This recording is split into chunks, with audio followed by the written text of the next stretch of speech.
زندگی مختصر سی ہے، نکاح کو آسان کر دو، اپنی زندگی میں خود پر یہ احسان کر دو، اپنی زندگی میں خود پر یہ احسان کر دو، اپنی زندگی میں خود پر یہ احسان کر دو۔ سنت نبی ہے یہ آدھا دین ہے نکاح، سنت نبی ہے آدھا دین ہے یہ نکاح۔ اے مومنو غیر اسلامی رسم و رواج کا بائیکاٹ کر دو۔ تو سب سے پہلے تو ہمیں یہ پتا کرنا ہے کہ ہمارا شرعی نکاح کیسا ہونا چاہیے۔ شرعی نکاح میں 5 باتیں بنیادی ہیں۔ پہلا تو ہے ولی کا راضی ہونا، دوسرا ہے لڑکا اور لڑکی کا راضی ہونا، تیسرا ہے دونوں مرد حضرات کی گواہی، اور چوتھا ہے مہر کا ادا ہونا، اور 5واں ہے ولیمے کی دعوت حسب استطاعت۔ ان 5 کے علاوہ ہمارے دین میں کوئی ایسی بیجا رسومات نہیں ہیں جنہیں آج ہم نے شامل کر لیا ہے۔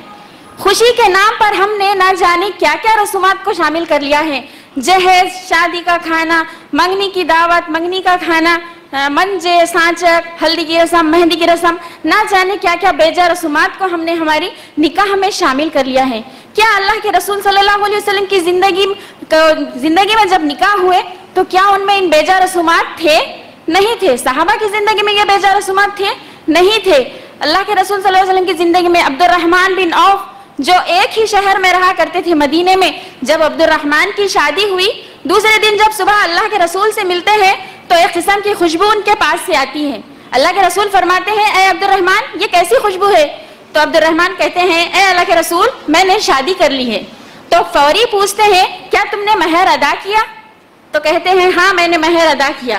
اس کے بعد دوسرا سوال کرتے ہیں کیا تم نے ولیمہ کی دعوت کی؟ تو کہتے ہیں عبد الرحمن نہیں۔ تو اللہ کے رسول کہتے ہیں اے عبد الرحمن پہلے ولیمہ کی دعوت کرو، خواہ ایک چھوٹا بکری کا بچہ کیوں نہ ہو۔ تو الحمدللہ ہمارے پاس نکاح کی اتنی سادہ شرائط ہے جس سے ہمارا نکاح مکمل ہو جاتا ہے، جس میں لڑکی والوں کے لیے 1 روپے کا بھی خرچہ نہیں ہے۔ خرچہ ہے تو صرف لڑکے والوں کی طرف سے۔ کیا ہے لڑکے والوں کا خرچہ؟ کیا ہے؟ ایک تو مہر ادا کرنا ہے اور دوسرا ولیمے کی دعوت پہ خرچ کرنا ہے۔ ان کے علاوہ لڑکی والوں کی طرف سے کوئی فضول خرچی نہیں ہے۔ فضول خرچی ہم نے اتنی بنا لی ہے، منجے سانچک کے نام پہ ہم اتنی فضول خرچی کرتے ہیں۔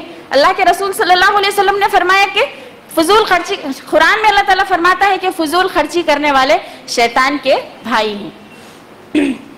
تو اس طرح ہم جو پیسہ اپنی لڑکی کی شادی کے لیے خون پسینہ ایک کر کے جائیداد کو بیچ کر یا پھر سود پہ قرض لا کر ہم جو شادیاں کرتے ہیں، وہ تمام پیسہ ہم کس کو دے رہے ہیں؟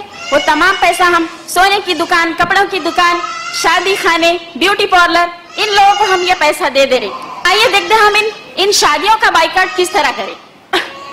اللہ کے رسول صلی اللہ علیہ وسلم نے فرمایا کہ جب تم میں سے کوئی برائی کو دیکھے تو سب سے پہلے اسے ہاتھ سے روکنے کی کوشش کرے، اگر اس کی استطاعت نہ ہو تو زبان سے روکے، اور اگر اس کی بھی استطاعت نہ ہو تو دل میں برا جانے، اور یہ ایمان کا سب سے کمزور درجہ ہے۔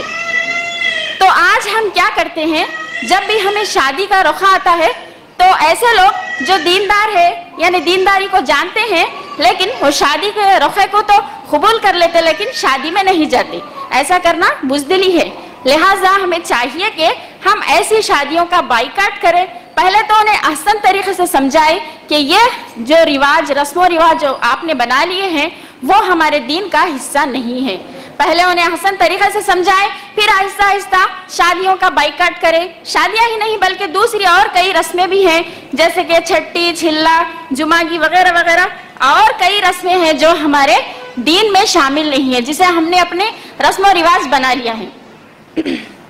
اللہ کے رسول صلی اللہ علیہ وسلم کی زندگی میں بھی کئی ایسے واقعات پیش آئے تھے جس میں اللہ کے رسول نے ایسی غیر شرعی دعوتوں سے بائیکاٹ کیا تھا۔ صحابہ نے بھی ان کی زندگی میں ایسی دعوتوں کا بائیکاٹ کیا تھا۔ تو لہٰذا ہمیں بھی چاہیے کہ ہم بائیکاٹ کریں۔ عہد حاضر کی شادیاں